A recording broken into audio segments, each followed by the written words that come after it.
Alright, today we're going to do this 1985 horror novel Black Ashes by Noel Scanlon. Alright, so the unfortunately named Johnny Johnson is a UK bank manager in Rampur, India. He's had enough of it and decides to hang himself in the bank house. Has left the bank in total disarray, and now it's up to Bob Roberts, Johnny Johnson, Bob Roberts, Robert Roberts. So now it's up to Bob Roberts to move in and put everything back in order. Bob brings his wife Deidre and his 19-year-old daughter Monica into the cursed old bank house for bad juju shenanigans. So right away, we're at the bank house. We're getting ready for a party at the this local rich businessman Chody Lal's house. I'm probably going to mispronounce some things here, but just deal with it. We're getting ready for this party at rich businessman Chody Lal's house. Deidre's in the master bedroom, and she spots some creepy eyes in the mirror and flips out and goes and finds Bob Roberts, her husband. So Bob's like, whatever. There's, okay, ghosts. Just hurry up and get dressed. Like, let's go. We're late for this party. They don't even serve alcohol. This shit sucks. So at the party, Bob meets Chody Lal, and he goes up and he's like, shows him this framed picture of Swami Ramesh, who's this like evil guru that Chody follows. And, Bob's just like, okay, yeah, cool, whatever. Bob doesn't want to be there. He doesn't really care. And up walks this beautiful Indian girl. And Chody Lal is like, oh, here's my daughter, Kama. K-A-M-A. Kama. And Bob's like, oh, yeah, all right. Hello, cutie. Chody's like, you know what you need? Let's, get this guy a drink. And they bring him this, like, fruity drink. And he's like, okay, whatever. He drinks this strange drink. Starts feeling weird. Kind of tripping out. Walks to the back of the house. Finds this room. And there's, like, images of people having sex on the wall.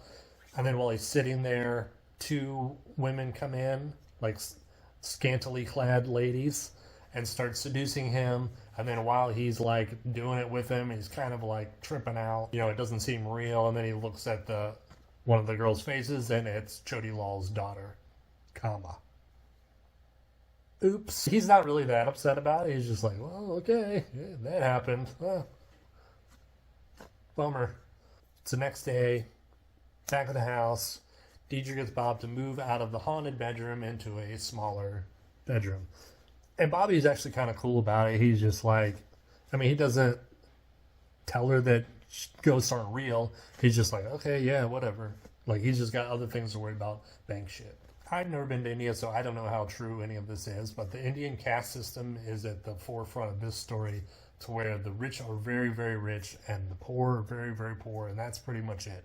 Like, you got the really rich, and then everyone else has absolutely nothing, and it really emphasizes, like, poverty.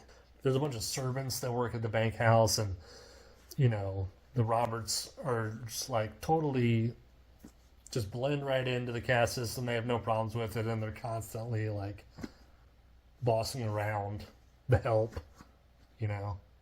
Abbas, move my mattress. Abbas, give me a drink. It's a bummer. You feel bad as a Westerner. They could at least just say please or thank you. So daughter Monica is bored, and she's looking for like people to hang out with. She meets some shaved-headed hippie dude who's from the UK or America. I don't remember. He's a European or white dude.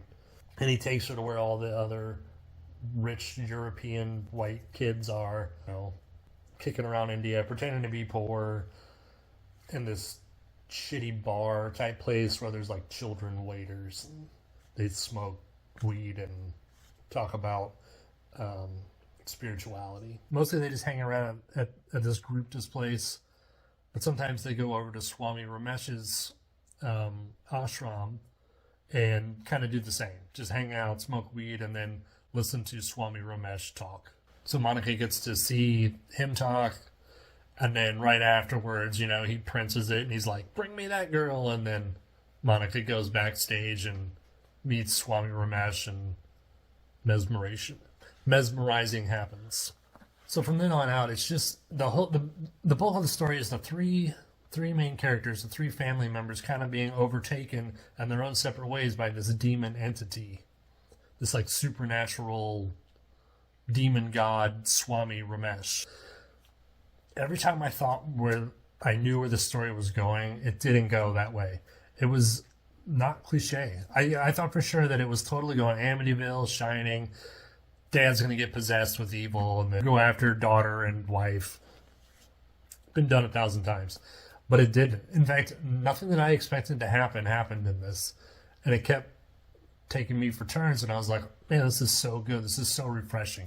There's a huge feeling of isolation. They're in this different country. There's no one there to help them. It's a completely different culture. It's hot, it's poor, it's sweaty. I mean, in the book, like I said, never been to India. I'm sure it's a lovely place. The whole story feels like a fever dream. Like you're not really sure. Like you're out of it. You're still walking around, but it's like things aren't making sense. You're doing things like out of control of your own mind. And there's like the ghost moments. There's obviously ghosts in the house, and they're really creepy. Like they actually will like kind of did give me the creeps a little, which is very rare. There's a little bit of like gross out stuff, but just a little bit, just like the dead bloated bodies and purple tongues, and there's lots of like creepy, like the eyes came open and type stuff, which I love more than splattered guts everywhere. There's absolutely no filler, no plot dead ends, no pointlessness. It was short and sweet. It was only 222 pages. It was very short for an 80s horror book. And I really only had one complaint, and that is that just the ending was real abrupt.